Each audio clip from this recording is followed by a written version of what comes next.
Yes, we are a little bit early today, like about a minute and a half. Welcome, everyone. We are the new ACA. I'm Aaron Raw, and this is V. And I'm V. Hi, V. Hi, Aaron. Yeah, so this is our cosplay. We're gonna be taking over for them. They just don't know it yet. But anyways, welcome to Judgment Call. It's been a while. You've been on vacation. I have not. Well, I was on vacation a few weeks ago, but I had to come back and outdo you and your little hair dye, and I was like, I'm just gonna cut all mine off. And you have done so. You have definitely done so. My sister cut it for me. Was not expecting that this morning because I haven't seen it for a while. Surprise! You don't tell me these things. I want it a little bit longer in the front, but I wanted to see what it looked like a little bit shorter. So I cut it a little bit shorter, got to cut a little bit shorter. I like it, but it needs to be like this much longer in the front, and I'll be happy with it. So and that'll take like show the back. Show the back. Oh, shit. Yeah. Turn around there. Just look at that. That you know what? It takes me back to my military days. That's how it kind of, mine was a little bit shorter, but yeah, it has to be cleaned up on the sides and the back. It definitely couldn't have been that long when I was in the Navy. But when you first join the military, right, and you go to boot camp, you stand in line, you do all this weird stuff they have you do, but then you go to get your hair cut, right? And they usually ask you, like, how do you want it? And no matter what you tell them, they shave it all off, right? It's just to mess with you. But all your hair just goes, and then you have this bald head, and you walk outside, and you feel that wind for the first time on your hair or your head with no hair on it, and it's like the strangest feeling in the world. And then you sleep that night, and your head just slides all over the pillow. It's bizarre. So, but anyways, yeah. So nice hairstyle. I thought you were going to be like going to a full non-binary thing, or trinary, or quaternary, or something. I don't know what area are you want. I'm already basically a cross-dresser. Who cares? People still don't know what you're transitioning to and from, and nobody really cares. I just like to keep it. I like to keep people guessing. You've gone edgy. It's a good way to call out bigots. You're an edgelord now. Congratulations. No, and Trick Feline is asking when am I going to cosplay as a Karen. We did the haircut as I was getting rid of. I had so much hair that I was able to do a whole 3 different styles along the way. So we did the Karen for a little bit just to see what it looked like. It was hilarious. The next time you do it that time of the month, you're going to start throwing out words like misogynist and patriarchal system, rape culture, those kind of things. I mean, we kind of already do, but we try to keep it when it's actually relevant. Oh, okay. Well, that makes a lot more sense. Yeah. When it's relevant, it's fine. When it's not, then it's being a Karen. It had nothing to do with what was going on. Yeah. So anyways, today I'm gonna speak to your manager. You picked the topic for today. So maybe you want to kind of introduce where it's from and why. Yeah. Well, okay. So there's a very public person who's whose I guess relationship kind of has come out into the public sphere a little bit more, and it's Keemstar. Keemstar's got this relationship with some 20-year-old or whatever, and so there's been a lot of discussion from larger creators about this. And just because I want to give full context, I saw Boogie tweet something, and I was like, okay. And so he said, hot take, apparently, 2 consenting adults should be allowed to do whatever they want as long as it's legal. And then somebody had responded saying, legally and morality are different things. Sure. And then Boogie said, absolutely, but we cannot project our morality onto others. And I saw that and I was like, pretty sure we do that all the time. I'm pretty sure that's how we have laws. I'm not sure about this. So I was interested to talk about it. For anybody who is, because isn't Elon Musk also in one of those relationships where somebody's they're rich and there's somebody and famous and they're dating somebody way young? I don't really get into the whole who's dating whom kind of thing. It's never been much my interest. I mean, I do understand there's considerations to be had when you're having balance in powers, and I understand that. But first of all, okay, I don't follow Keemstar. I just don't. I see the clips from every so often. But as far as somebody who I watch, I don't watch Keemstar. I know nothing really about him except that I don't know enough about his relationship with her to make a judgment, but I definitely can understand people questioning the power imbalance of their relationship. I'll put it that way. Yeah, absolutely. So I mean, he's 39, I believe. She's 20. I find nothing wrong with that. She's an adult. Hey, knock yourself out. Now, the question remains, I guess, because people don't know what their actual relationships are, and I don't think it's any of their freaking business, to be honest with you. But is there a balance there such that you're using somebody that might be attracted to you for the wrong reasons because you are a position of influence, stature, money. But so you can say this stuff about what happened with Jimmy, right? Yes. Jimmy was being sexually explicit to some degree with fans, and he would enter the conversation from there, utilizing his influence as somebody of clout, whatever, to sort of influence that person and direct the relationship, right? So that's a power imbalance, and that's problematic. Age isn't the thing that's coming into question here, really. It's the power balance. The age thing, I think that people are only about the age thing because of the power balance that already appears to, or could easily exist. Yeah. I mean, obviously, because there's, he's twice her age, but again, it's easier to get sucked into that when you are younger and you don't have access to those resources. Yes, and he points out something. And look, like I said, I'm no big Keemstar fan, but I don't see any issue what he said. He's like, look, yeah, I'm well off, I'm successful, I'm a provider. A woman's interested in that. Okay, I don't blame him for that. My thing would be only if he tries to do that with every woman that he likes him for the content creator is, like Jimmy did. There's some problems there, right? But if there's a person that he happens to be like, it's one person, then we don't know the situation, and so we don't care. Now, when Boogie was talking about this, should we apply our ethics to other people? Well, absolutely, we should in certain situations. But again, it depends on what the ethical thing is. We do this all the time with, like you pointed out, with laws. If we didn't have a legal system such that we said these are prohibitive things, laws tend to be prohibitive. They don't tell you what you can do; they tell you what you can't do. Right? They tell you what is forbidden, and so there's a kind of a prescriptivist thing there with saying that this is a morally forbidden action. And so, yes, as a society, we always. Well, things only usually come into, but excluding corruption and things when it comes to you could even argue that tax law is about morality. Most law is about morality, but not always. So when the morals of society shift, the laws will shift to follow suit eventually, when there's enough push to it. But the laws will always be behind because they have to be by their very nature. Yeah, there's a field called deontology, which is basically the ethical course of action is what's appropriate as far as what's your duty to a certain rule. And so legal terms would be falling under that. Rural utilitarianism would fall under that, where what is best for the most amount of people is what follows some kind of rule that you have an obligation to follow. Well, there's also morally reprehensible laws when it came to things like redlining. What's that? Right, where it was redlining districts to segregate black people. Oh, yeah, of course, yeah. Yeah, of course. I mean, every society has every society has some unethical things. And again, there's something called descriptive moral relativism, and all that means is that we acknowledge that cultures have different morality systems. We understand that. It describes it. No, I don't know anybody that's against descriptive moral relativism, because it's just saying that we acknowledge that they do exist. We doesn't have to agree with them. It's just it's describing things. But certain things like what we would say is morally fine is let's say showing ankle may not be moral in other countries, right? Right. But those are going to be called moral relativism in some degree. So I think there's objective morals. I think there's things that are just wrong regardless. And I think that we do have a duty to try to impose, at least at some degree, for example, let's say wanton murder, right? Wanton murder. One of the comments was just, I'm pretty sure the World War II was about imposing morals. Well, I mean, obviously, and protecting ourselves and those allied with us.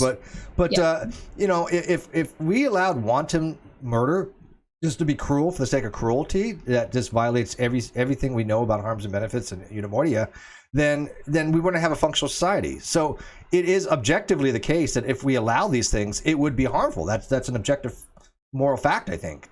So we have rules that say, and I mean, most cultures have rules that say killing for the sake of killing is immoral. I don't know any. Well, I think most places have most killing, like vigilantism is illegal. Well, do you know any, like being a do you know any country that says you can kill indiscriminately? I mean, granted that some of them think they can kill for the wrong reasons, and those are immoral. But I mean, I don't know any country that says, hey, you know what? Yeah, sure, you can kill if you want to kill. I don't know one. You know why? Because no society would survive under that kind of system. We got past that. We're at least that far. As a species. Good job, everybody. Hey, Dr. Kenny Rhodes is out there. Hey, Dr. Kenny Rhodes. Steve is wrong and brokering his good looks and mesmerizing personality over me because I have a man crush on him. Oh, I know you do. And I love you too, brother. I miss you. No, it's only if he starts using his YouTube influence to start sleeping with people. I got to tell you, I have a little side note about Kenny Rhodes. You know, he is a Rhodes. He's not a Rhodes scholar. His name is Rhodes, but he's a scholar with reasons to believe. And I had the fortunate time to go spend time with him on a convention and you know, had lunch and some other times with him. And I got to tell you, he's probably one of the sincerely honest, nice people I've ever met in my entire life. I'm not fronting. That's awesome. So, you know, when people go after theists and they go after religious people and they try to lump all together, it really is disconcerting because they're not by honest any means. He is he actually believes what he believes, and I respect that. Whether I agree with him or disagree is irrelevant, you know, because I don't like dishonest agents who don't believe what they promote. But anyways, yeah, so let me throw the number on the screen so people can start calling in if they want to talk about this topic. If they don't, that's fine too. We're here anyways. But yeah, I mean, I think it's an interesting topic, you know, of how much morality do we have an obligation to impose on other people and how much that we don't, you know? The thing is like, there's a little bit of a misnomer with the context, right? That's why I brought the context up, right? Like hot take apparently, so let's ignore Keemstar. Let's ignore that situation and kind of take it for what it is. Hot take, 2 consenting adults should be allowed to do whatever they want as long as it's legal. So I think I'm going to give Boogie charity here because I don't have any dislike for Boogie. No, not at all. No, I followed Boogie for a while. I mean, he has no idea who I am, I don't think. But I mean, I've never disliked the guy. Yeah, so this is not like I have no. What I'm saying is like I don't have a bias one way or another. None. 2 consenting adults should be allowed to do whatever they want as long as it's legal. I'm giving the charity on that. I'm taking like, so you mean like Bonnie and Clyde were consenting adults, but they were committing theft, right? So the theft was illegal, but even though those 2 were both consenting adults in doing the theft. So I think I'm just gonna take his tweet. And I'm just gonna take out the as long as it's legal, because this is 2 consenting adults. Yeah, we'll assume that part. Yeah, that's not even with each other. Right. So yeah, we can kind of take that bit out and say, okay, so 2 consenting adults should be allowed to do whatever they want with each other. Right, I think most people agree with that until you start getting into like, you know, assisted suicide starts coming into question, and that would be 2 consenting adults. I don't have a problem with that either. I'm for euthanasia. That's a whole other topic.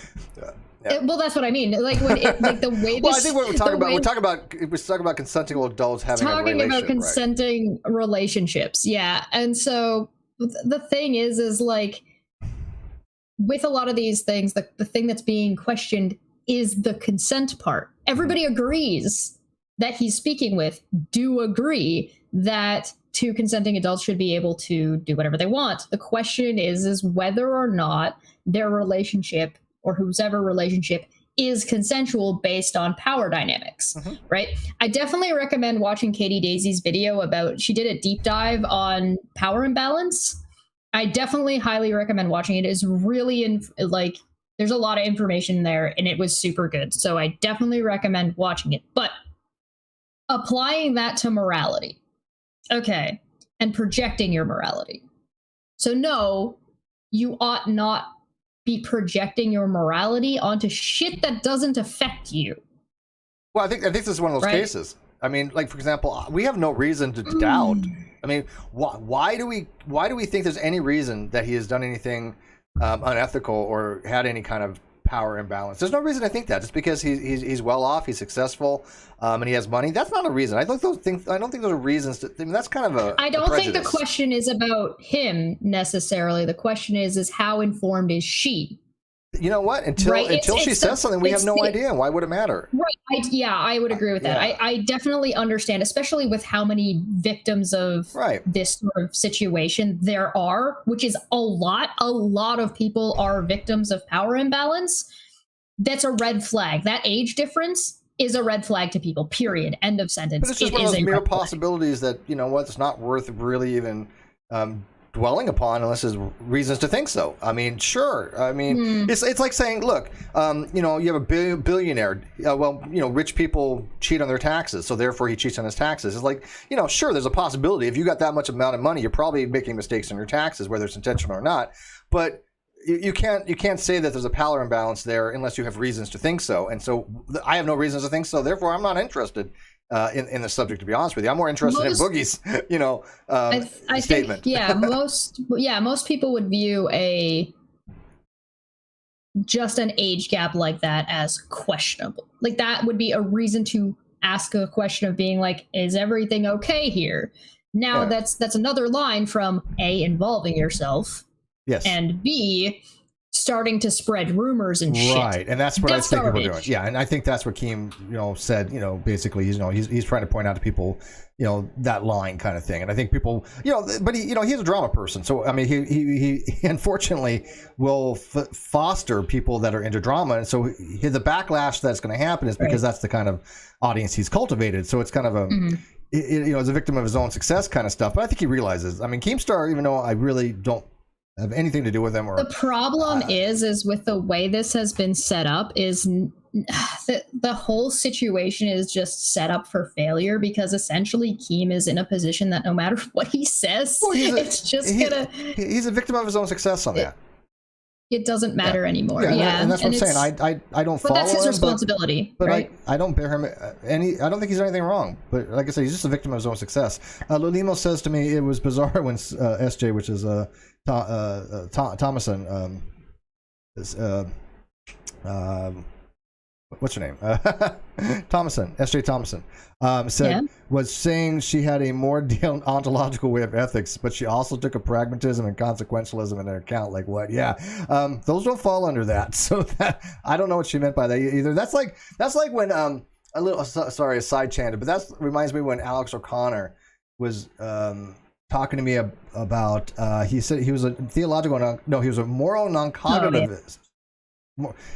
He was a moral cognitivist because he said that he believed in subjective morality, but at the same time believed in emotivism. And I'm like, dude, you can't have both. It's like you pick a lane. They're not compatible with each other. So I thought that was kind of odd. But anyways, Letty says like the McDonald's CEO that dated a store worker and lost his position. Yeah, well, obviously there's power imbalances there, right? I mean, if you're a CEO, you probably shouldn't be dating, you know, your low-level employees like that. I think there is a problem. If you're a YouTuber, don't date your fans. Don't, like what Jimmy was doing. I have no fans to date, so I'm not worried about that. Yeah. Don't use your fans as a dating pool. But I have no idea how Keem and this woman met. I have no clue. She may not know who he was on YouTube. No Who the hell position. knows? Yeah, until there is more information, nobody should be saying that Keem is doing anything wrong, or she is doing anything wrong, because you actually have no idea. What you're getting is an emotional response on what you believe is a red flag, which I think is reasonable. Mm-hmm. But there's not enough to make any kind of conclusion or any kind of argument about this. So how about this? Since I really don't have any fans, if you're a fan of mine and you want to date me, just become crazy and then give me a call. Oh God. Is that cool? How many from that group want to date you? Probably more than they think, because I mean, I think they're in love with me at this point. I mean, their whole lives are centered around me. There's got to be some emotional connection there, don't you think? It's just bizarre. There's definitely an emotional connection. There is definitely love a thing and called hate are very similar emotions. Yeah, I think they're both very passionate the dopamine levels, right? Emotions. Yeah. I don't know. I got no problem people dating fans, but again, it's like an individual thing. If you have to be very careful. Yeah, but Jimmy wasn't doing that. Jimmy was going into each every time he would message somebody, and you've experienced this firsthand. Every time he would message somebody, kind of thing, it was, "Oh, I'm the great Jimmy Snow. You love me and you watch me and you think I'm First great." things he Let's asked discuss me about. was Let's like, just talk about me, how long, and have a how long relationship. have you been a fan? And Yeah. I was just like eyebrow cock, Yeah, like that's you're arrogant, but okay. yeah. Yeah, I mean, He was calling me about non sequitur show stuff. So he called me and we had a conversation about well, this is right when the non sequitur show Fallout was happening, and he said, what did he say? This is going to be paraphrasing because this was like 2 years ago. And we actually joked about recording the conversation. Should have recorded it. you should have recorded it. Yeah, bad mistake. Yeah. Look, hindsight, right? Well, you know, I'm not too worried about it because, like, from my recollection, to the best of my knowledge and remembrance, what he said was that he had background information that indicated that Steve was wrong. And I was like, okay. That's the best. By the way, that is the best way to any woman's heart. Tell them Steve's wrong. You have an in. Well, he said he was worried about me, and I'm like, well, why? Because I think Steve is right. Why would I need to be worried about that? But he said that he had some kind of background knowledge or information about the channel and what was going on that put Steve in the wrong. And I was like, even if you did have that, I can't be held responsible for information that, one, you're not going to give me, and two, Kyle's still an asshole. and let me guess. He never gave you any evidence on that. Oh, he never gave me anything. Yeah, he ended up saying that, so it doesn't matter what the information is. Steve is right and Kyle's wrong. And I'm like, that's not what I said. I said that even if there is some kind of agreement that Steve had with Kyle that would undo everything that's going on, Kyle would still be an asshole because of the way he's handled this situation. Yeah, it doesn't alleviate his moral accountability and responsibility. And that was, stuff, right. If I remember correctly, that was before the release of the Death of the Non Sequitur show. Yeah, well, Jimmy, I think he knew more what was going on than he wanted to, and cared about that. That's a problem. He just didn't care. I don't believe for a second he was that naive to not know what was going on. He knew we had a partnership. I know that for a fact. So he just lied outright about that. So I just think he was just playing games with you. But yeah, but it is one of those things you don't like. To him to go out and talk to people and say, look, you're my fan, you want me, kind of stuff. Yeah, I got some issues with that. But if somebody really is a fan and you are, in his, look, he's got a big channel, right?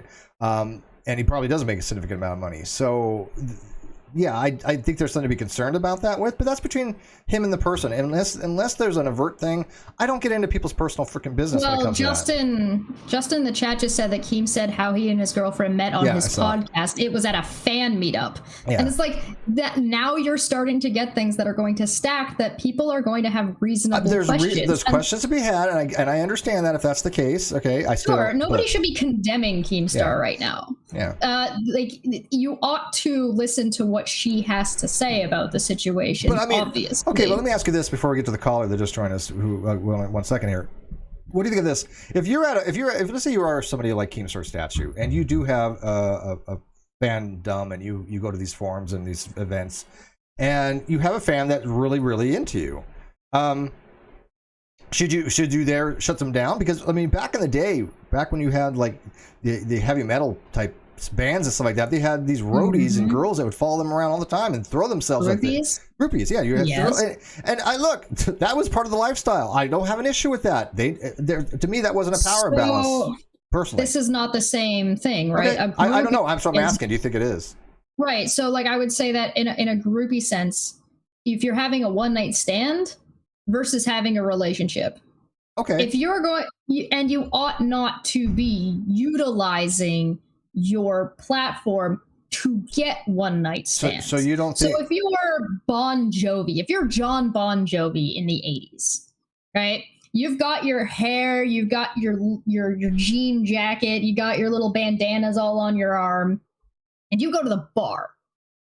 And you find somebody who is like, oh my God, you're John Bon Jovi. And he's like, yeah, you're a fan of mine. Let me get you a drink. and now your goal is to have sex with that person utilizing your influence. What happens You're if gonna she? start- But what if she? That's her goal too. Well, what if she doesn't want to? Well, what if she just then likes it's obviously you because bad. you're a fan? But I mean, so you've got a huge difference between somebody who's a group who's like, listen, I love you and I want to have sex with you and that's it, Mhm. versus I love you, I want to have a relationship with you starting through sex, and you're just going to take advantage of the fact that they just want to have, they're willing to have sex with you because they want a relationship because of your influence, So because you can get away with it. You don't right? you don't believe the old adage that a relationship is just a couple one night stands in a row? Well, I mean, it could be. If that's what you that's what a upon. relationship is. Just one night stands in a row until it stops. The thing is that depends on how you define your relationship. If your relationship is just sex and both people are consenting and agreeing to that, that's fine. But if one person is somebody who is in love with you to like the extreme of a groupie, because that was like an extreme level. No, you shouldn't be fucking sleeping with those people. You should not. You ought to be turning those people down. Because they want more from you than what you're willing to offer, and you're taking from them without giving back. You're not on the same. You're not on the same page, right? I know. I get that. You need. All right, so we have a caller. Relationships have got to be on the same page. Let's get to the caller real quick. Hi, caller. Yeah. How about them stonks? Mr. Serious. Hey, how you doing? What's up? I was listening to you guys talk, and I well, was thank you. thinking Somebody about, does at least. Yeah, I You're was the only trying one. to. Yeah. Really working on it, but nice hair, Chesh. Thanks. And It's not a wig. It's actually real. I mean, she actually did cut her hair. You know that, right? Yeah. Okay. It's wonderful. And Steve doesn't like it. I didn't say that. I just said I wasn't a fan of it. Look, you know me. I'm not going to lie to you. But you know what? I love you for who you are. You're from the inside. It's the superficial shit doesn't matter to me. This is how relationships What's supposed the to work. difference between I don't like it and I'm not a fan of it? Tact.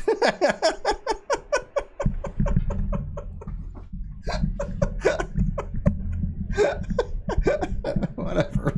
Well, I mean, hey, somebody didn't like my dye job. Some people did, so I mean, I respect that. I like brute honestly, even well, I mean, I don't like brute honestly, but you know. But anyways, hey, caller. So what do you got for us, Mr. Serious? I was thinking that, well, of course, I always dash everything with extra charity because that's what I do. But I think I may go a little overboard when I do it because I try to think about like putting everybody in the best light. And like I try to find reasons why everybody would be like in the situation, like why maybe like why like in Aaron Raw's case, yeah, Aaron. why he would be in that situation from both sides. Like maybe we hate one side like automatically because maybe we have a bias. Like we just like, oh, Aaron Raw, you suck because of so and so. But maybe the tables could be flipped. Maybe she could like okay. I mean, maybe she could have the idea that maybe he was getting old and maybe doesn't have that much longer, and maybe You talking about Keemstar? No, Aaron Raw. I mean, so I thought you were using Keemstar, Aaron Raw as an example of a power imbalance. No, like maybe he was gonna die and she was gonna get money or something, There are laws against that. There are like consent questions when it comes to gold digging, right? Yeah. Are you taking advantage of somebody with dementia, for example? Cough, Christian. Cough, cough, cough, cough, cough. Oh yeah. There is something called elderly abuse. Absolutely, and it should be. So these are if you're going to question consent, then if you're going to have any kind of relationship, consent needs to be established, and it needs to be established continuously. Consenting once does not mean you're consenting to later. That doesn't mean consent in the future. This is where you start getting into questions about like marital rape. Is that a thing that can happen because you've consented by getting married forever? Right. Now people right, think Arn, but now people think Aaron Raw did something wrong. No, Arn did nothing wrong. He's just an example here.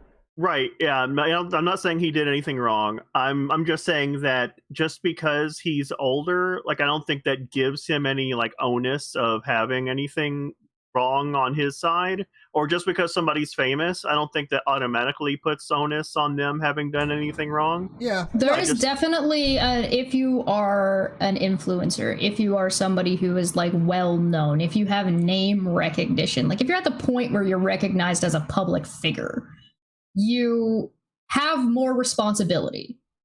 Period. Because I could want to go after somebody who has recognition because maybe I want recognition too. Maybe I don't give a crap about their, about anything that they have when it comes to, onus.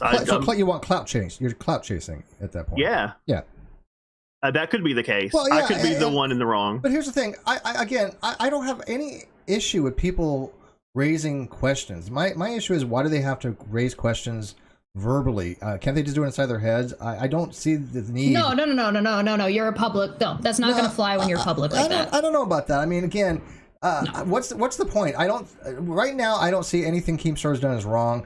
Okay, so I guess if people want to make them public, then say, okay, well, yeah, there's this, these are things to look out for, and pose it that way. Okay, fair enough. Because if there is a problem there, if there is something that you're talking about, make it aware. How people are questioning it. How people right? are questioning it. Yes. Like what way you're going about it. Yes. I can agree with that. I can agree. We take a little bit more of a less heated way of approaching this kind of. Well, yeah, less accusatory, and be like, hey. But the problem is with something like that, like, kind of no matter what you say, it's probably going to come across as accusatory. But sure, just by the nature of the far better to say the question. Sure, it's definitely far better to in a perfect world to say, hey, this is kind of odd. Why is there such an age gap here? Like, what's your guys' reasoning behind this now that your relationship is public? Because the thing is, as soon as your relationship is public, whether you did it on purpose or by accident, okay, that's your responsibility, right? That's on you. Let me ask you, and I'll ask Mr. Serious, what about when you have a power imbalance, such as along the lines of you had like Hugh Hefner, who was in his 80s going out with 18-year-olds? See, I don't know. That's one of those things. So it's where and they're getting paid a stipend, like $1,000 a week. Yeah. See, I don't know what to say about that. That's one of those things. It's like I don't know what to say. I see if I could talk to these people, if I could get like a one-on-one, ask some questions, but I don't really know anything. I'm not that curious unless there's reasons to believe there was an impropriety. I think adults make their own decisions. Do I think that that some of them do undue influence? Yes. Do I think like what Jimmy did was wrong? Yes. But it's hard to apply things like what we can say what Jimmy did and go, oh, because we've seen this before with Jimmy. Oh, Keemstar's doing that. That's not fair. The question that I would have about things like Hugh Hefner would be that all of that was on the table.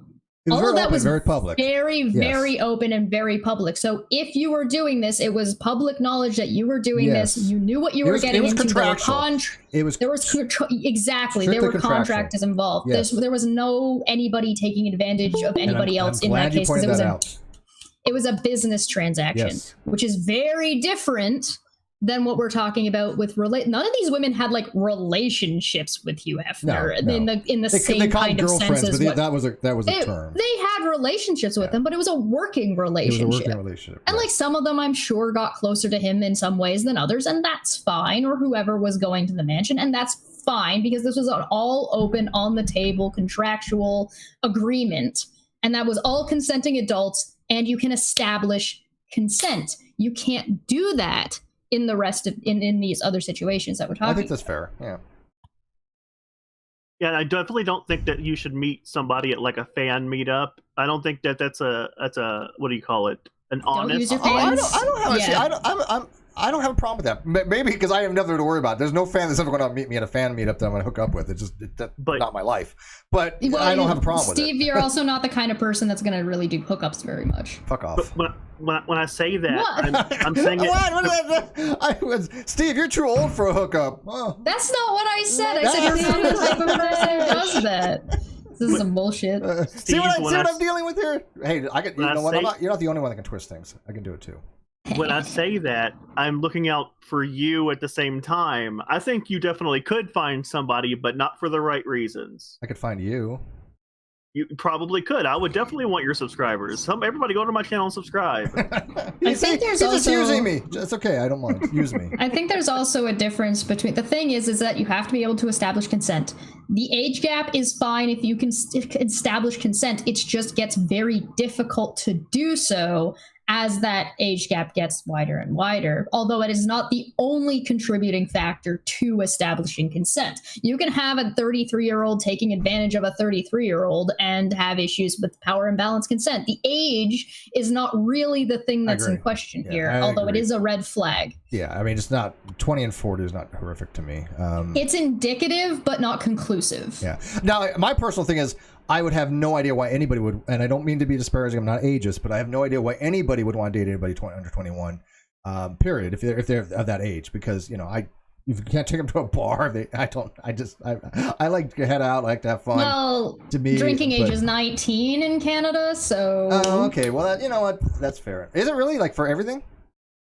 19? Well, okay, so driving is 16, drinking is 19. Is that for hard alcohol? Yeah, there's no difference. Are you serious? I thought it was just like because okay, like in the States, you can drink earlier than that if you have adult supervision. Well, same here. I mean, honestly, if you have a parent, you can actually drink. But okay, yeah, so no, it's just alcohol. Here in the States, it's all 21 unless you're in the military. I know. Then on base, if you're 18, you can drink beer if it's 3.2 or less, but you can't drink hard alcohol until you're 21. No. But if you're in Canada, across the board. I think the only difference is I think Quebec lowered it a little bit. I think Quebec's got it a little bit lower. Yeah, okay, well, then I take is... that back. But in the States here, I couldn't even imagine going out with anybody under 21. It just would be mind-boggling to me. So if they're in Canada, it's fine because you can do the call bar. Me. Any Canadian fans of mine in Canada, call me. Oh, God. Yeah. No, if I ever start to date, man, I'm telling you, the first question I'll be like, do you have a YouTube account? If they say no, you're in. If they say yes, I was like, hey, it was a pleasure meeting you. I'm done. We did get another caller swinging in. We did. Mr. Serious, you want to you want to stay in the line for a second while we get the other caller? Oh, sure. Awesome. All right, other caller. Hello, everybody. Good morning. Well, Golden Unicorn. Hello. Hello. I'm just gonna put my 2 cents in, and then I will be. Is that all it's worth? It's worth more than that.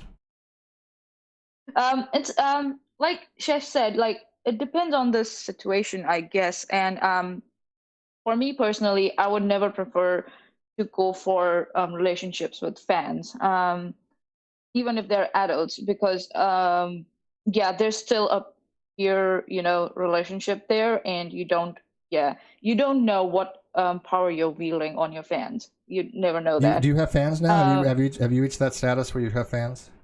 I think that you do, but not the kind of fans that people think are fans. She definitely has fans. They're all in my Discord. Yeah, you've got some. Yeah, Golden Unicorn. You've got some fans. I hate to break it to you. That's my personal opinion. That I wouldn't do that. Again, now that people have said in the live chat that Keemstar's current partner, they met at a fan meetup somewhere. So that's a red flag. That's a concern. It's again about like how many questions you're going to ask, how much questions you're going to ask, and how you're going to ask. You want to ask the questions in such a way so that if there is a victim, they feel comfortable in coming forward. It's not like so that they start feeling ashamed for getting into a relationship where there's a power imbalance and they are getting exploited. So that's very important. Ask the important questions.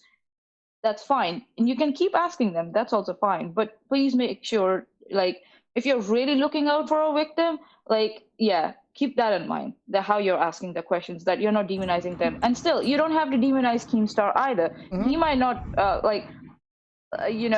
this point, like Steve said, we don't know what's going on. There's no reason to do anything or say anything about, make accusations.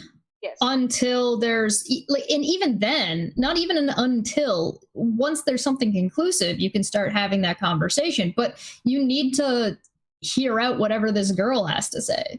Like, Yeah, I but don't people know are of asking- her people- saying People are, and that's why anything. Keemstar made that little clip. And again, Yeah, but he shouldn't be saying shit. If people are asking her, he shouldn't be speaking for her on his massive fucking platform. That's well, I don't know if part they were of asking power about imbalance. her. I think they were going to him. I mean, he's probably responding to people going to him, not to her. But again, I have no idea. I mean, like I said, I don't talk to the guy. I know very little about him. But the fact that he had to make that clip was pretty, strange to begin with. But I think, again, he's one of those people that can turn all these things into his advantage anyways. That's what he does. I mean, he's really good at it. It was because Ethan Klein was talking about it. He made a Yeah, parody that's probably where it came from. where 'Cause his nemesis, supposedly, Ethan, Keem's girlfriend called in and they made fun of him. So that's why I think so Keemstar felt compelled, because he thought there was a double standard here, because I think so Ethan Klein's own friend, I think so, or acquaintance who are like 40 years old themselves, were dating someone very young. Yeah. Around 18, if I'm not wrong. That's what Keemstar pointed out. So he was saying, like, can you please stop with the double standards here? So that's fine. He can call that out. And Shesh is also right.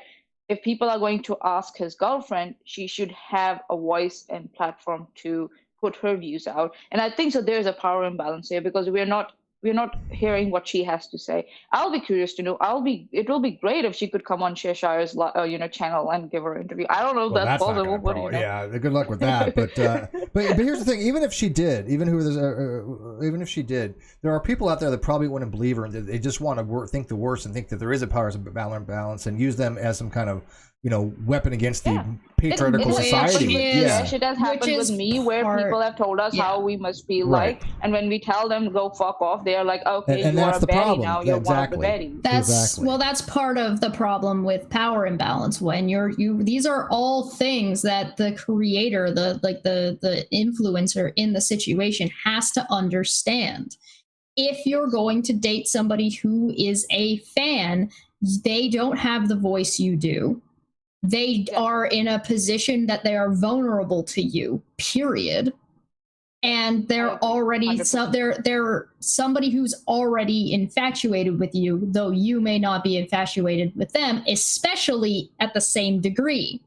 So they might really fucking love you, and you're like, hey, this person's cute. And now you've started a relationship, and they're having these expectations, and you're down here. But you need to get onto the same level, and until you're onto the same level, you cannot move forward. And on the same page, you can't move forward in that situation and know, even as the influencer, that you have actually dealt with the consent issue of power imbalance.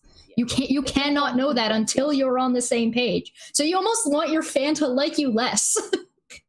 Yeah, there's this. I'll just one last point, and it might be this might be taking a darker turn, and then I'll head out. So there's it happens back in India. Bringing the dose of darkness into your world by Golden Unicorn. Okay, so what happens back home is there are many criminal cases that are booked against men who kind of promise marriage to women and then have sex with them. And then they're gone. They're like, okay, it was a good relationship, had fun, I'm gone, bye. And what women do in that case, because of the cultural pressure and the societal pressure, they are embarrassed. They are, they're like, oh, they think their worth is, gone. No one's going to marry them. So they go ahead and they register cases of rape. Now, that's a whole nother topic, but that's what I'm saying. This is also another situation that happens where men come. Well, those are just dishonest agents, though, right? Yeah, that's what I'm talking about. It's like, that's what I said. It's taking a darker turn. Yeah.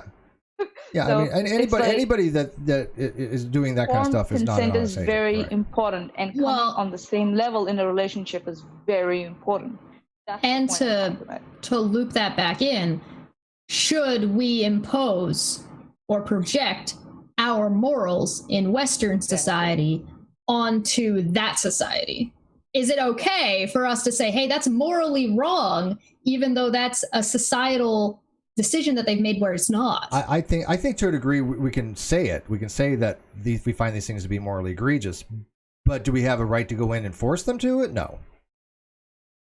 There's a really interesting thing, and I find this with when it comes to political stuff, like with what was going on with the Hong Kong protests and stuff, where it's like, well, there's a running joke of, hey, we're America and we're here to bring you freedom. And it's like, well, nobody asked.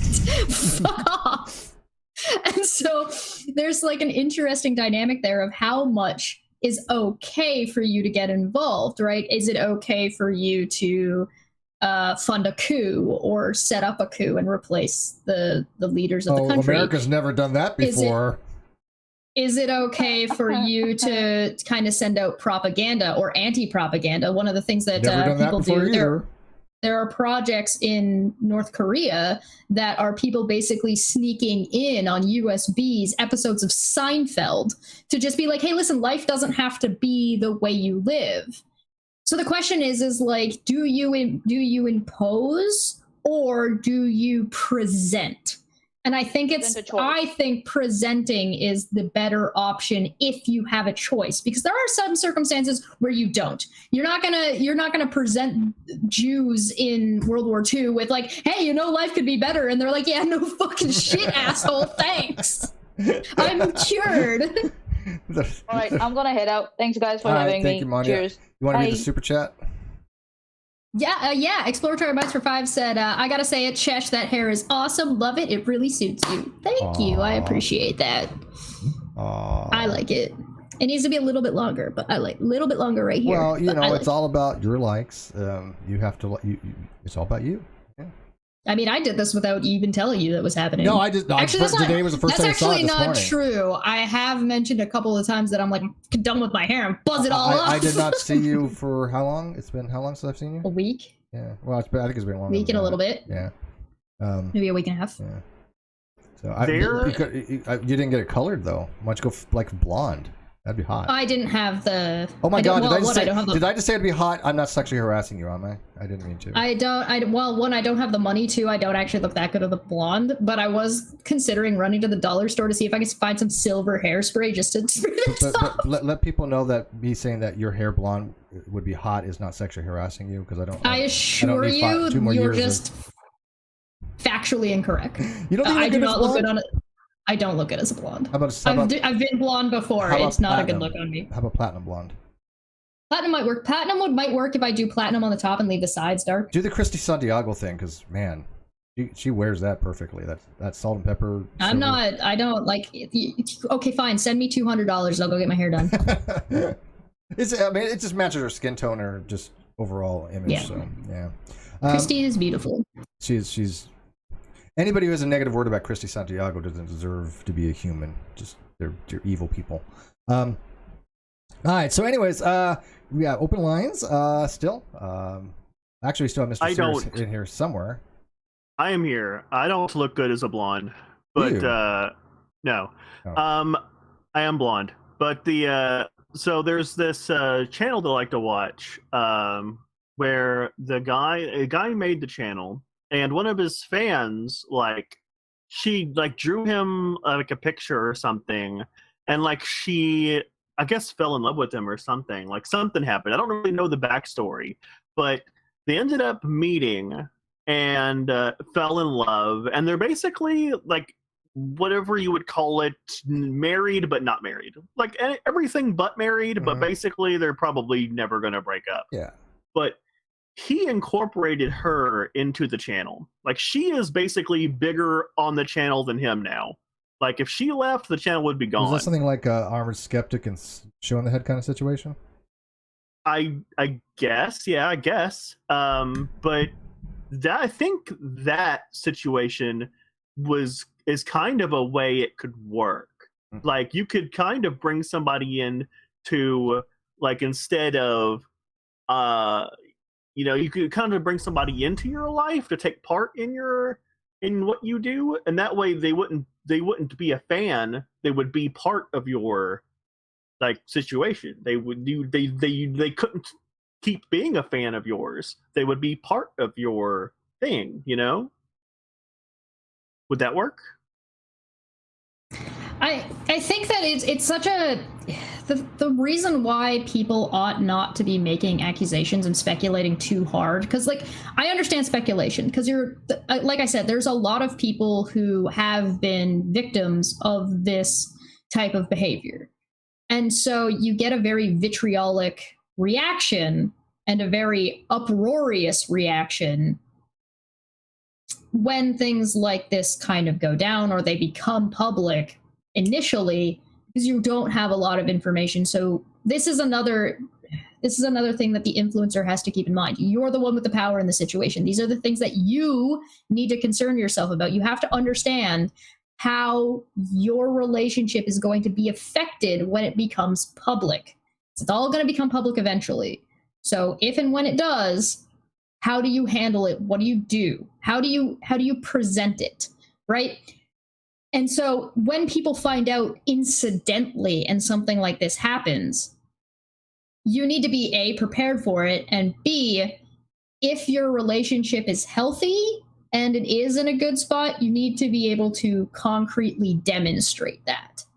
Now, how do you go about doing that? I'll fucking know. Don't date fans. So I don't have a problem dating fans, but I can't find one that wants to date me. It's not like I don't mean don't date fans as in it's morally wrong to date fans. I mean don't date fans because there's a lot of shit that goes a lot. It's just a lot of baggage. Yeah, I don't have any of that in my life. Fuck. Right. But I'm considered to be. Oh, you want more? I think if you have 10,000 subs or more, I think it was, you're considered to be a micro influencer, which is like the lowest rung. It's not like the D minus list. So. Oh, okay. Yeah. So I mean, I don't think that it's hard to put a number on it because do you have micro power fanaticism. though? Is there a micro power imbalance at that point? No, it would just be a power imbalance because the thing is that numbers Of a are an micro illusion level. anyway. Yeah. The power imbalance is about like the interpersonal views of each person, right? So the CEO fucking his secretary trope. Mm-hmm. There's a power imbalance there, even if she doesn't like him or he, whatever, doesn't matter. So if I don't think the numbers will only matter in that other people might recognize it more easier. Yeah, because it's obviously more in the public sphere kind of thing. Well, it's more in the public sphere and it's more obvious. The bigger the bigger the gap is, the more obvious it is to people. So if I were to say like, hey, listen, you have 1,000 subscribers on YouTube, but you've got one person who really, really, really fucking likes you, that can still be a power imbalance the exact same way 10,000 might be, minus maybe some additional public pull. You can still have that power dynamics. It's just a little bit different. Super chat. Inkboy for 2 said, all I can say about the hairstyle, we all missed you. I didn't know she was even gone. No, kidding. No, I knew she was going on vacation. And she does it like every year. She does a vacation. This is stuff that's planned a long time in advance, and yet I still think people are like, Cheshire's hiding, because I mean the FBI's still been chasing you up in Canada, right? I leave and go to the same place every year for 1 at the week, same time. Every year at the same time. Well, it just happened to correspond with the FBI investigating you, so you know shit happens in Canada. I mean. Not quite sure how that works. I went at this time last year too. Mm-hmm. Weird, I know. Yeah. My vacation is kind of all over the place, but I won't be having one for a while probably. Anyways, Mr. Harris, what else you got for us? Because apparently not a lot of callers today. It's one of those mundane Mondays. It happens. I have a question regarding the power. Is somebody having your livelihood in the palm of their hands? Does that, like, how much does that count when it comes to the power imbalance? What do you mean? Like if you're working for them? You know, I mean, I have no problem with like bosses and dating employees as long as this one is known, it's consensual.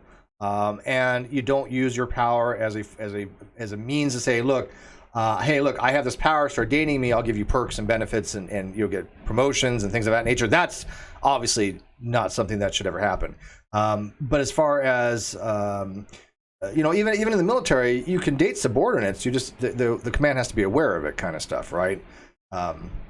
So again, it's a minefield, but if the HR is aware the of command is the command is taking on the responsibility to ensure that the there is no power imbalance. Right, exactly. There's checks to be had the consent has been established. Correct. Yeah. So there's a unbiased or an objective third party confirming the concerns. Yeah, and I find nothing wrong with that. I think that's beneficial to everybody involved, don't you think? A lot of companies will move people to a different store if, like, the store or different manager department or things of that nature. Yeah, and I think there's nothing wrong with that either, obviously. So you don't have any favoritism. No, I think that's fine, especially when you're talking about like the power imbalance is negligible in most of those situations. When I was at Kohl's, I dated a cashier for 2 years that lived with me, but they knew that she lived with me, and I wasn't directly, in charge of her per se, because then I went to the laundry. Yes, I was a kid supervisor and lingerie supervisor, whatever. Yeah, I mean, even though I had a lot to do with the front counter and stuff like that, I never gave her any direct orders or anything like that. It wasn't like that. But yeah, but of course they knew, and they knew that we were living together. I mean, we had the same address on the payroll kind of thing. So it's perfectly fine because I wasn't in her direct line, even though we worked at the same place, even though I was a supervisor position. I wasn't really her direct supervisor. Does that make sense? Yeah. Yes. Yeah, because the power imbalance isn't really an issue. Now, if you wanted to take somebody who wasn't really on YouTube, I think what Mr. Sirius was trying to say is that if you take somebody who's, let's say, not really on the internet, and you are on the internet, there's a portion of that power imbalance that does not exist, depending on how large you are. So if you are, say, I don't know, let's say you have 100K, right? So you're big, you're not super fucking huge, but you're big. And you start dating somebody who is outside of the sphere of YouTube's influence. Does that mean there's no power imbalance? I would say no, there still is one. Why? Because if you have an issue with that person and you try and speak about it, that person has a huge advantage about whatever goes on in the public sphere. And you've started to date somebody who is a public person.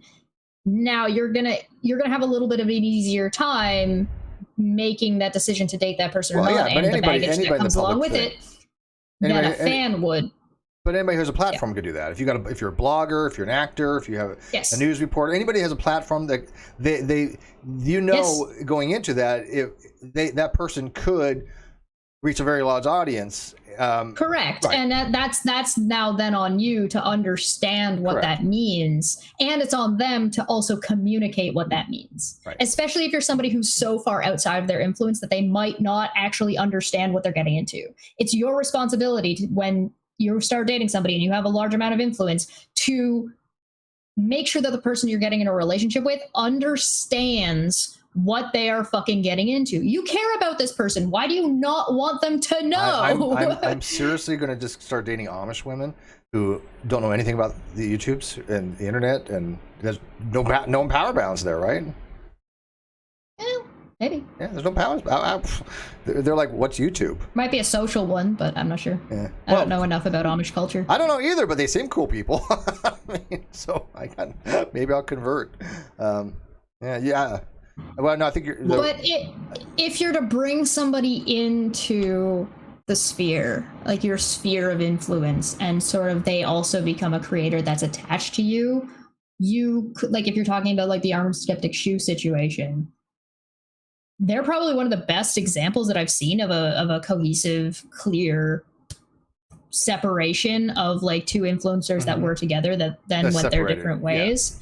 Yeah, and I think that it was pretty admirable about the way they went about doing things. I really hope that no garbage comes out about it later, but nobody's questioning it because they were clear and transparent about what was going on. They were like, hey, listen, our relationship isn't working. It's got problems in the background, and we're both agreeing to move on. There's no hard feelings between either of us. It just didn't work out, and nobody was talking shit about the other one. I think it was very well done. Yeah, another good example is somebody like Markiplier. Markiplier's girlfriend, Amy.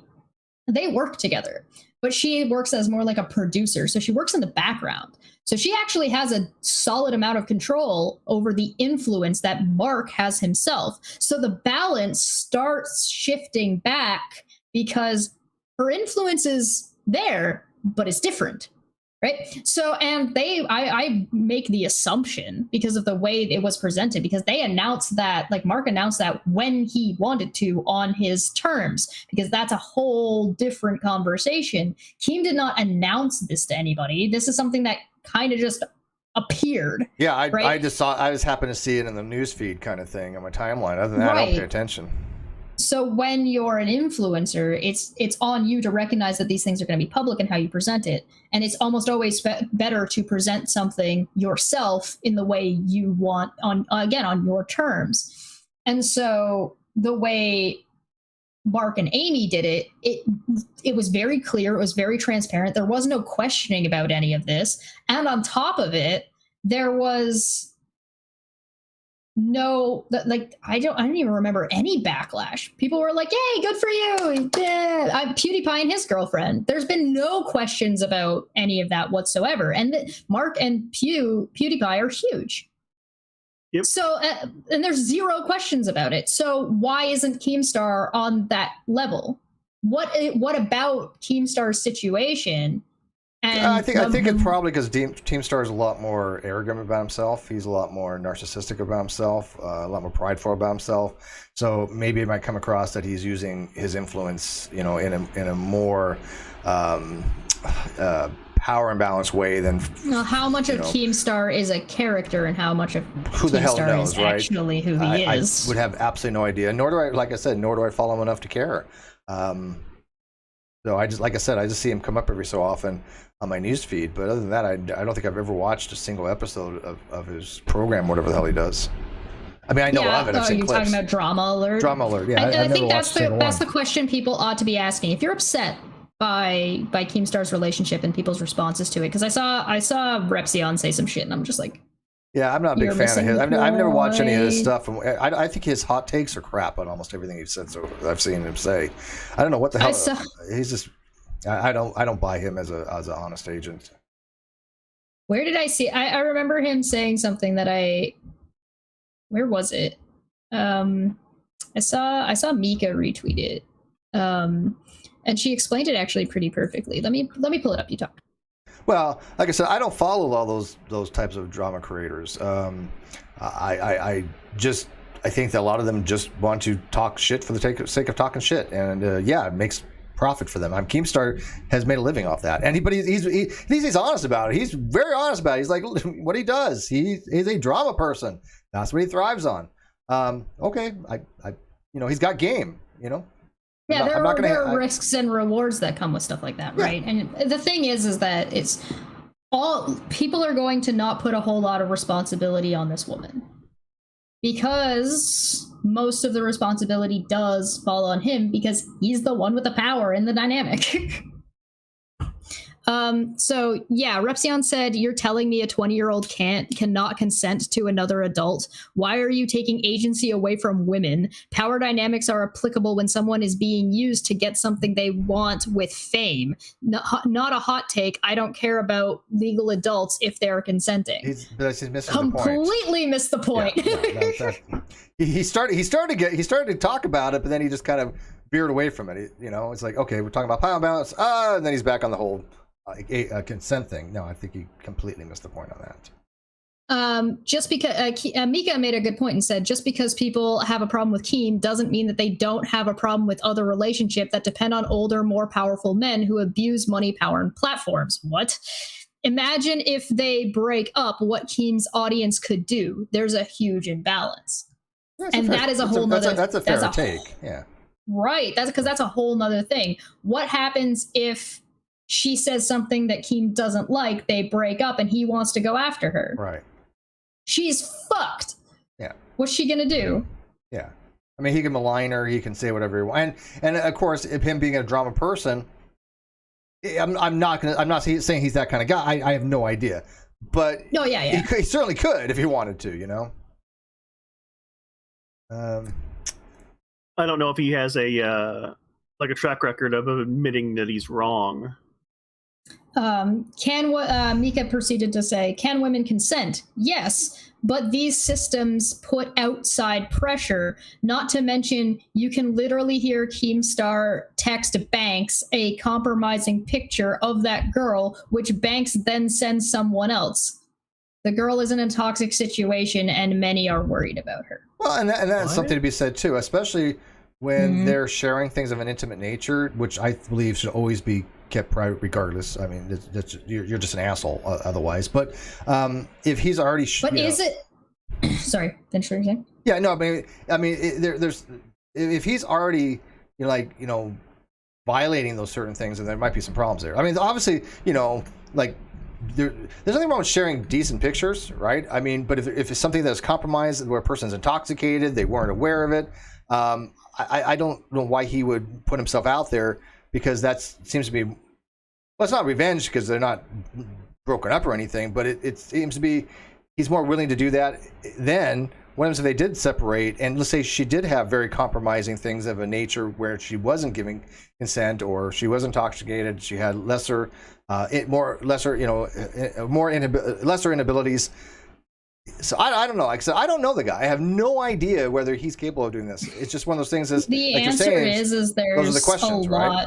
Yeah, there's a lot. There's a reasonable way to ask these questions and an unreasonable to ask them. Yes. If you start veering off into speculation and accusation, that's the problem, I see, when yes. you don't have that information, you're muttering the waters and making it more difficult for this woman. So if your concern is for this woman, shut the fuck up. And you're also putting strain on the relationship there, right? I mean, because obviously they're probably going, "Fuck these people," you know. If there's no problem then those people are creating problems there. But again, live by the sword, die by the sword, because that's his. So within the context of this situation, is Boogie right? We cannot project our morality onto others. Is that correct? I don't think it's correct, because without having a conversation like this or about this kind of, when it's a public situation, it's another thing if it's like your neighbors, right? And there's also like a very difference about who ought to get involved. Should you be allowed to have this conversation in public on Twitter with people? Yes. Should you be making accusations that you can't back up? No. Should you be calling the police? Absolutely not. You don't have any of that information. That's bullshit. But should people who are closer to them start stepping in and asking these questions of them directly?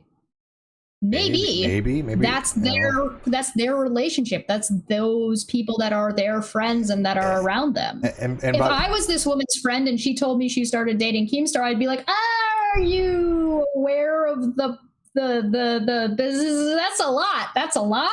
Are you just sure? You just want to make she's informed. That's all. Right. Exactly. By the way, Ash Scott, every picture I've sent you, by all means, send them everywhere. Get them out in the open everywhere. She says if you ever send a photo of your junk to your partner, all their friends have seen it. I hope everyone knows that. Oh, I've heard the things that women do in the background. I totally believe that. So, yeah. What? I've never done that. Well, I don't know. Wait, do you have junk? We don't know. Nobody freaking knows. You said that if you send your junk to a picture, you know what women talk about in the background, and everybody's seen your junk. Yeah, no, I've never done that. You never talked about it, or you never sent your junk somewhere?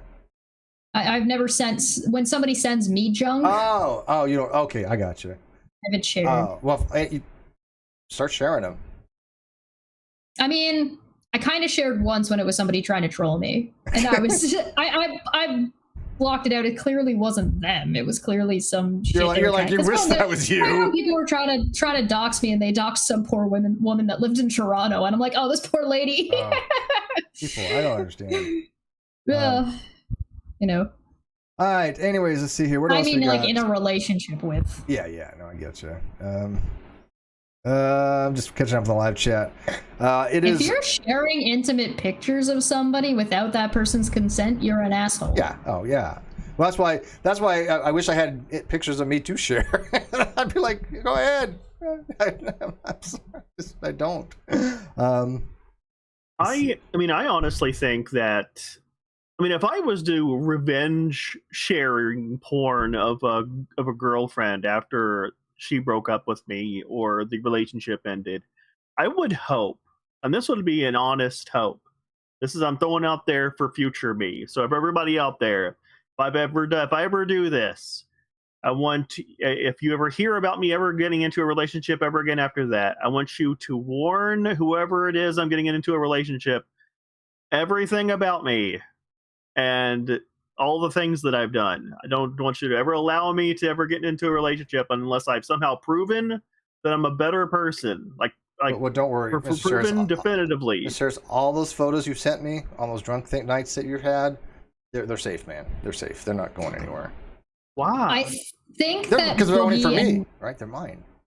I think that Boogie and Repzion are incorrect when they start talking about two consenting adults, because people are questioning the consent, and I think that's important. And to say what they're saying about I think women can consent, you're detracting. That's not the conversation that's being had. That's not what people are saying. That's not what people are taking issue with. Yeah. And I think saying that is problematic because it's detracting and dismissing real concerns that people have, because there are real victims of these problems.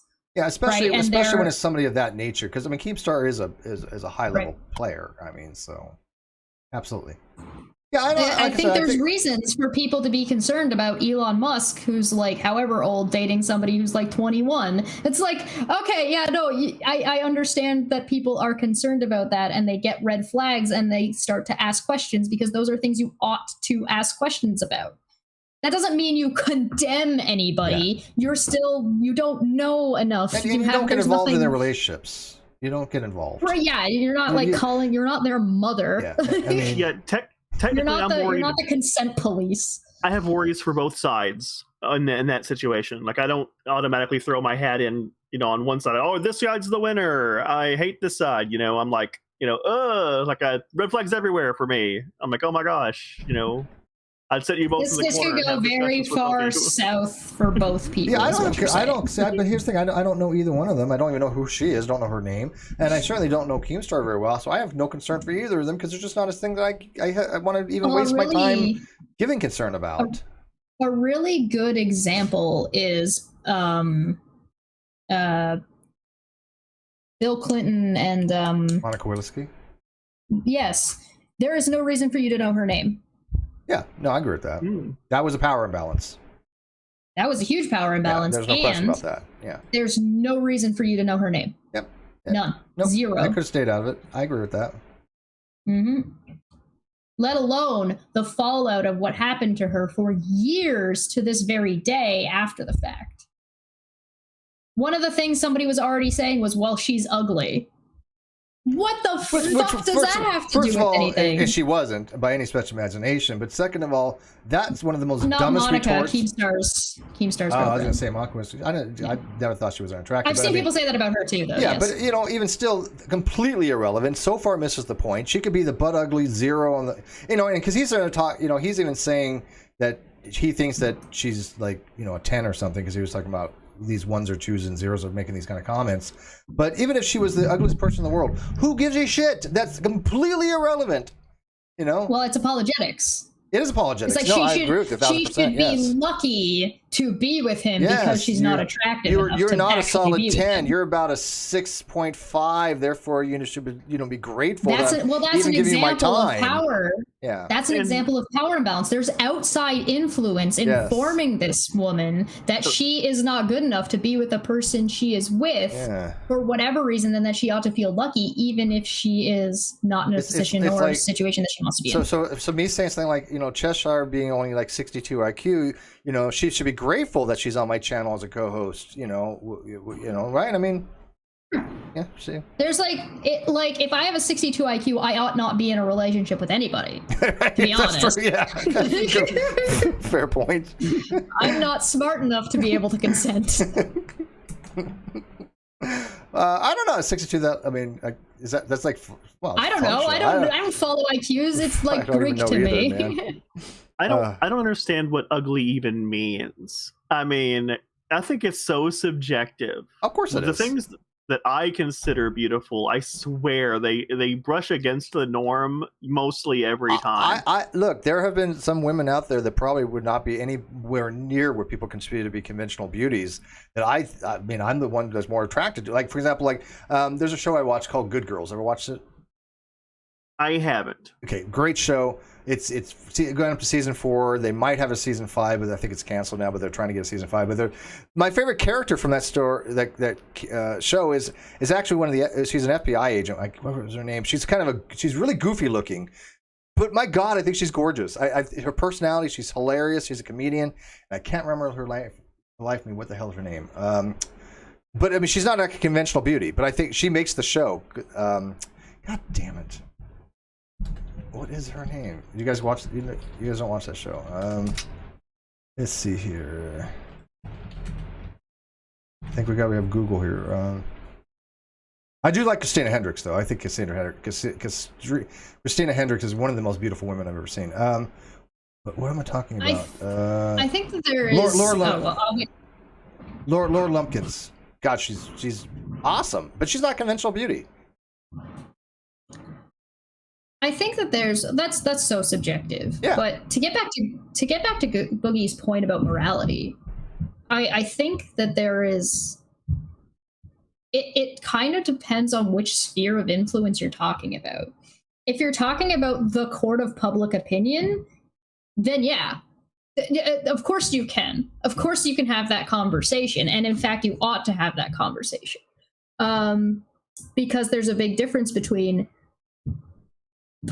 one society politically or more trying to impose their morals on a different society, right? I mean, you can talk about that even with language. There's language policing about who is and who is not allowed to say specific phrases and terms.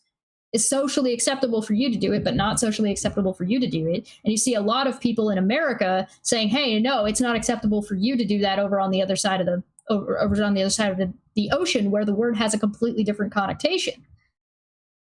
So in that frame, I would say, no, you ought not be imposing. Well, yeah, but that's because that's completely subjective. You're not harming. There's no harm.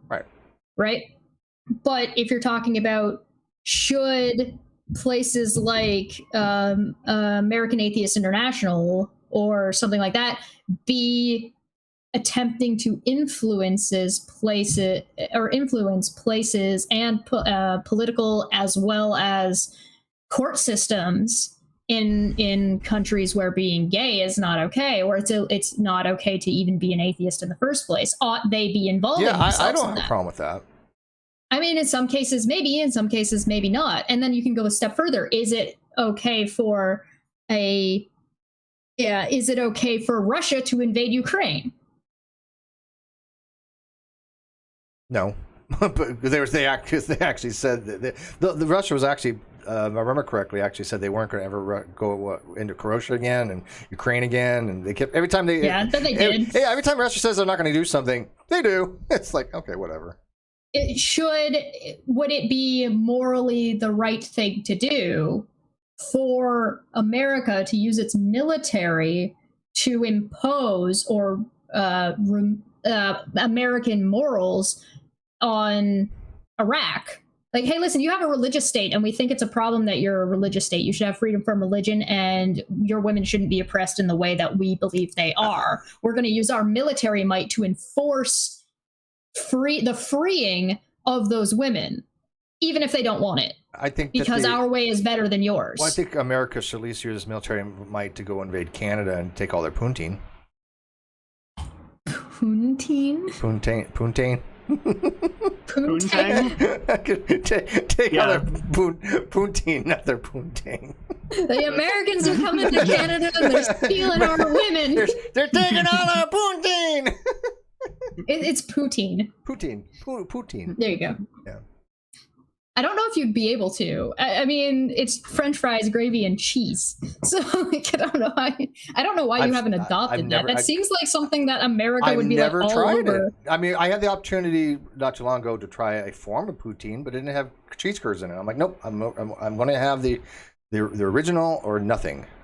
My favorite poutine doesn't actually use cheese curds, which is sad. I wish it did use cheese curds, but they don't have it there. But their fries and gravy are so perfect that, like, you know what? I'll take the hit on the cheese. This is okay, fine. so why? Okay, so let me ask you, why do you think Americans haven't even tried it down here to adopt it? I mean, I know McDonald's has them up there or something. Like you can't. Because it's French sounding. I don't know. I don't know, man. Maybe I think these corporations down in America might need to like rethink their strategy. Might actually sell. I have no idea. Like, I know why. It's potatoes, gravy, and cheese. Sounds I have good to me. no idea why America hasn't adopted it. Dude, that should be like a Southern food, man. That'd be awesome. I can explain to you why. I know exactly cheese curds, yes, not just cheese. It's cheese curds, yeah. What's that? I can tell you. Serious? I can tell you exactly why. Why? Well, see, because like first off, like Japan had a special Whopper for like I think they were celebrating like Windows 7 or Windows 8, where they had a Whopper with like 7 pieces of meat on it or 8 pieces of meat. Jesus. Like you can find pictures of this. It is insanity. And they were fine with it.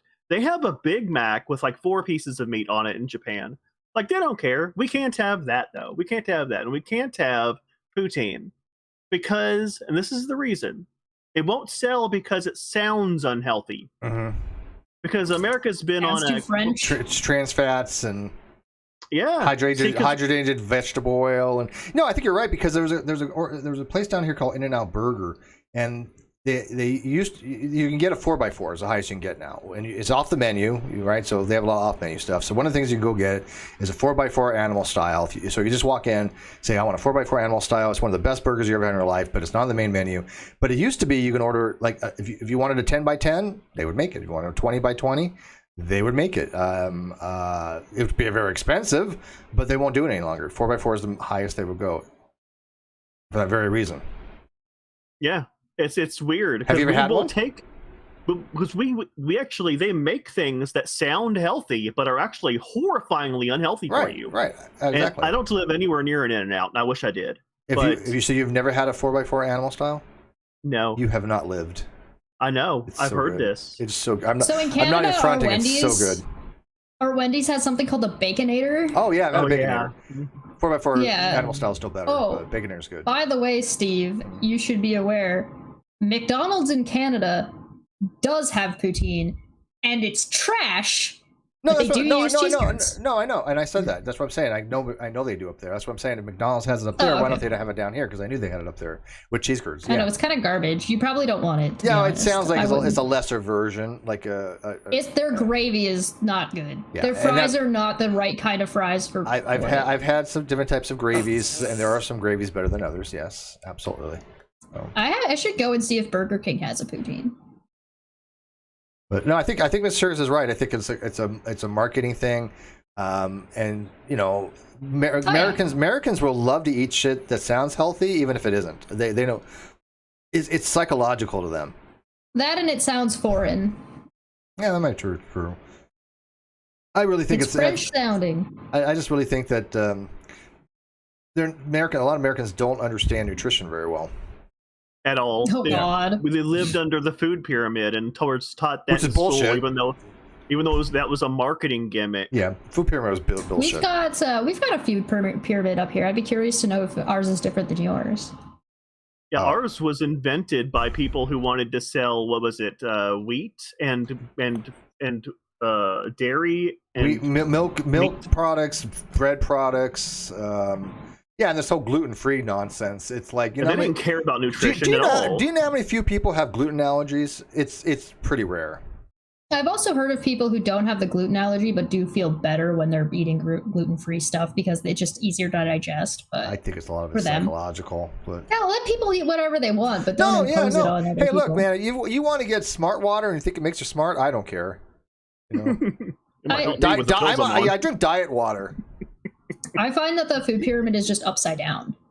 Yeah, I kind of agree with that too. I mean, you just take the top two and take the bottom two and switch them.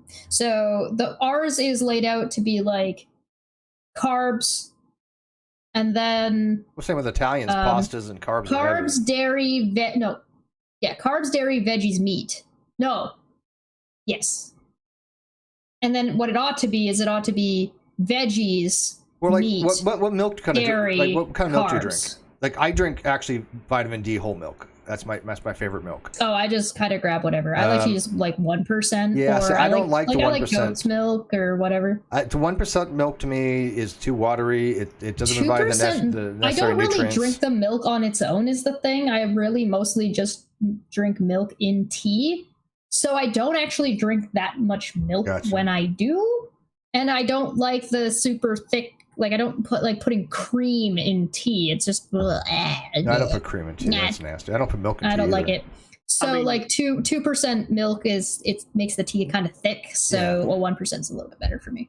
I'll drink 2% if I have to, which is not bad, but I do like the whole milk. I'm not that picky. I don't complain if somebody like hands me but some. People think 1% is better because it's less fat, but they don't understand that fat is what you need. That's good for you, fat. It's not bad fat. It's the whole marketing gimmick about getting calcium from milk. That's garbage. There's way better places to get. People hear that shit, they're like, oh, I'm cutting down on fats. Why? Fats are not your enemy. If Canada... that's very true. If Canada has ever adopted the food pyramid from America for any reason, they ought to know that the food pyramid in America was literally created only by lobbyists. Mm-hmm. Not one scientist was involved. I know. And also vitamin whole milk. I need to look up the difference. I just see if there's a difference. A lot of people weren't getting like, for example, I have some blood tests I got to go take. Not just routine stuff, but one of the things they're checking for is vitamin D. And I can almost think to myself, probably people have been isolated for so long and they don't go outside as much. I think they're probably having problems with vitamin D. Is why they're testing for it, because it makes sense to me. I haven't looked it up yet, but I've noticed on the thing that it's going to be is one of the things a vitamin D test, and oh, that's interesting. Don't think I've ever had that tested before. So I looked up both of them, and so the American one just says Healthy Eating Pyramid, Department of Nutrition, Harvard School of Public Health. Oh yeah, that's the new one. That's the new one. Okay, so I want an old one. Yeah, the old one that I learned in my school books. What, do you have any name of what it's called? Oh, I don't remember. It was the official food pyramid. Yeah, that was going back in the early 80s for me. It was all the way up through the 90s. Yeah. When I was in school even. They didn't actually decide, hey, maybe this is bad for you until almost the 2000s. Yeah. Original USDA food guide pyramid? Yeah. Yes. Okay. I found it. Yeah. So the American one has, the bottom is bread, cereal, rice, and pasta, 6 to 11 servings. Yeah. Then it's split into 2 with vegetables at 3 to 5 servings and fruits at 2 to 4 servings. Then meat, poultry, fish, eggs, dried beans, and nuts at 2 to 3 servings, so protein. Then milk, yogurt, and cheese, 2 to 3 servings, so we're going this way. And at the top it says fatty oils, sweets, and use sparingly. Yeah, see, I think fatty oils are actually good for you. And the source says the U.S. Department of Agriculture, 2005. I take fish oil with omega-3 fatty acids. Limo says that it's a common thing to test for vitamin D. Maybe it is, but I still think that probably there probably are vitamin D deficiencies more than there were before. People are not getting any sunlight. You know. So the old school Canada one is actually like a rainbow arc. And so it's just got all the breads and pastas and shit. Then it's got all fruits, vegetables stuff. Then it's got milk powder and stuff. And then at the top it's got meat. No, see, if you switched, ours would be pretty fine if you switched vegetables and bread. See, America's diet thing is basically Funyuns, Cheetos, Doritos, McDonald's, and Yahoo. Yeah, I saw. There's actually one that does look like that. It's just that's people. That's fine dining around here. Wait, I like that diet. What's that diet called? I like that. That's you're gonna get fat real fast diet. Yo, dog. Yeah. Oh, that's the diet I used to be on. Yeah. Now, you know, I admit I used to eat a lot of fast food, and especially when you're in retail, you have to basically scarf. You only got so long to eat. But I was also burning a hell of a lot of calories. I mean, when you're walking 8 hours a day, you know, and doing strenuous work and cleaning and you know, putting away clothes, and I mean, you're burning you're burning 3,000 calories, 3,600 calories a day probably. 2025 proposal. The bottom is Outback, Burger King, KFC, McDonald's. Outback. Next one up is Baskin Robbins Yoplait, and then Skittles and Snickers. Next one is Wonder Bread and Coca-Cola, and the top one is Starburst. Yeah. Yeah. Fruits and vegetables based So snacks. hey, I'm telling you, sodas are the worst. Sugar sodas are the absolute worst for a diet. I mean, It's not even soda. It's like that with juice too. So Juice most has a lot juice of from fructose, yeah. concentrate Mhm. has just as much sugar in it Yeah. as a lot of pop. yeah, I know. So there, if you're trying to trade out one for the other, you're winning. You're on a losing battle. Just drink water.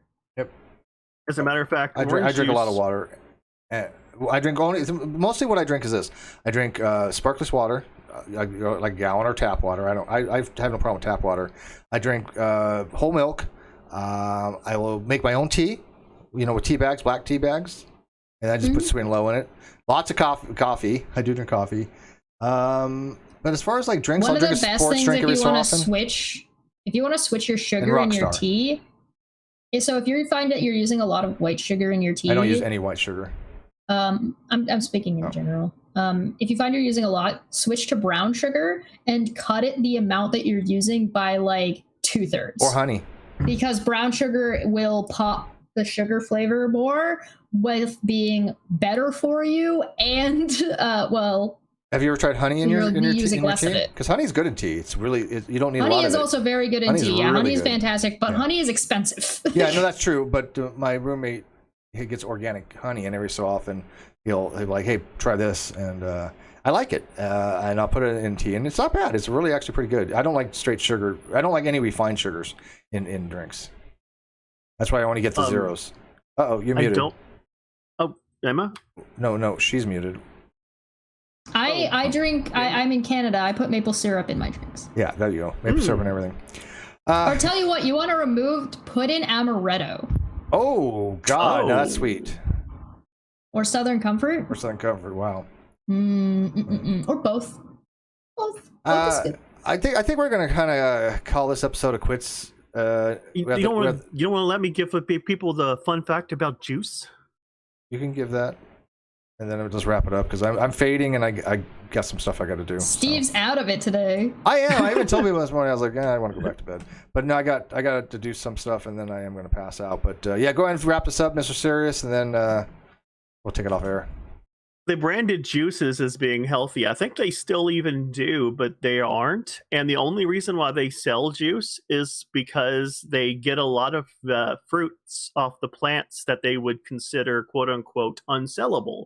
And the juice is a way to make them sellable. I don't know if they use it for all fruits that way, but I know for oranges, that's how it works. I'll drink some orange juice every so often, or some apple juice. But I like more like ever had Paul? You give Paul Newman's lemonade up there in Canada? Yeah, I don't think you do. No, we got Welch's. It's really good. Paul Newman's lemonade. All proceeds go to charity. It's it's sugary, obviously, but it's good. It's not high fructose corn syrup. I'm just more like concerned that people are trying to substitute. They're like, hey, listen, I don't want to drink pop anymore, so they substitute out apple juice or orange juice, and it's just got just as much. You're not doing anything. You're not helping yourself. You may as well just cut back on the amount of pop you're That's why I drinking. drink diet stuff only. There's no sugar. It's far less calories and. Your other way to do stuff like that, check out apple cider. A lot of apple cider places in Canada, at least, you can go and see it being processed, so you know exactly what is in it and how much they're using and how they pound the apples down. Yeah, or make it yourself. Good. Yeah, no, I like Nobody's got apple time for that. All right, thank you, Mr. Serious, for calling in. I want to thank everybody for watching. You got anything planned this week? I want to talk to Boogie more about his idea and how it applies to like 7 different topics. Yeah, Boogie was busy today, so he couldn't really join us. Yeah, but go reach out, everybody. Go tweet at Boogie no, to tell him he should go Boogie. hang out with us. Don't bug Boogie. Boogie will join us. I've already talked to Boogie. Boogie's bug him. It's such an interesting conversation. Go ahead, do what you know she who says. I'd love to bring him on with? Yeah. Wade's great. Which Wade? He's on the Detractable podcast with Bob and Markiplier. Yeah. All right. Well, yeah. Go ahead. Let Boogie know that. Philosophy. Let Boogie know it's probably an interesting episode. He might be interested in it. Yeah, but I'll talk to Boogie and reach out to him again and see if he wants to join us on a follow up or something. Sound good? Yeah, that sounds great. Awesome. All right, guys. You anything you want to promote before we go off? I'm playing D&D for charity later at 7 p.m. Eastern over on my channel, so come and watch us play D&D. And I have no idea what I'm planning this Join week. our adventure. We're fighting dinosaurs. I'm off tomorrow. Tuesday's day off. So, anyways, guys. Oh, tomorrow. I don't stream. I do also have a show on Wednesday. If we don't stream on Monday, I'll stream on a Tuesday. But if we stream on Monday, I always take Tuesdays off. I have a Goblin Reads with guests, Nikki and Vegan Atheist. What's the coming read? to join me. We're going to be talking about Zillow. Zillow? Yes. Oh, that's it. Okay. If you don't know what that is, come and watch the video. Thought I did, but isn't that the mortgage play or the house site stuff? Yeah. Yeah. Okay. Yep. Yeah, I know what it is. Yeah, the only thing I really got planned, I haven't scheduled it yet, but Mark Pellegrino and Andrew had co-written kind of a blog type of thing that I thought was pretty interesting. It was for Rolling Stone magazine. It wasn't a blog; it was an article for Rolling Stones. Magazine, and I told him I was going to do a little review on it. So I have it pinned. I've read it, and it's good. It's actually I thought it was really actually pretty good. So I was going to do a little review on it and let them know. So, but I don't know when it's going to be. Probably not till the end of the week. All right, guys. Yeah. All right. Peace out, guys. Thanks for watching, and we'll see you later. Bye bye. Thanks for calling. Love you all.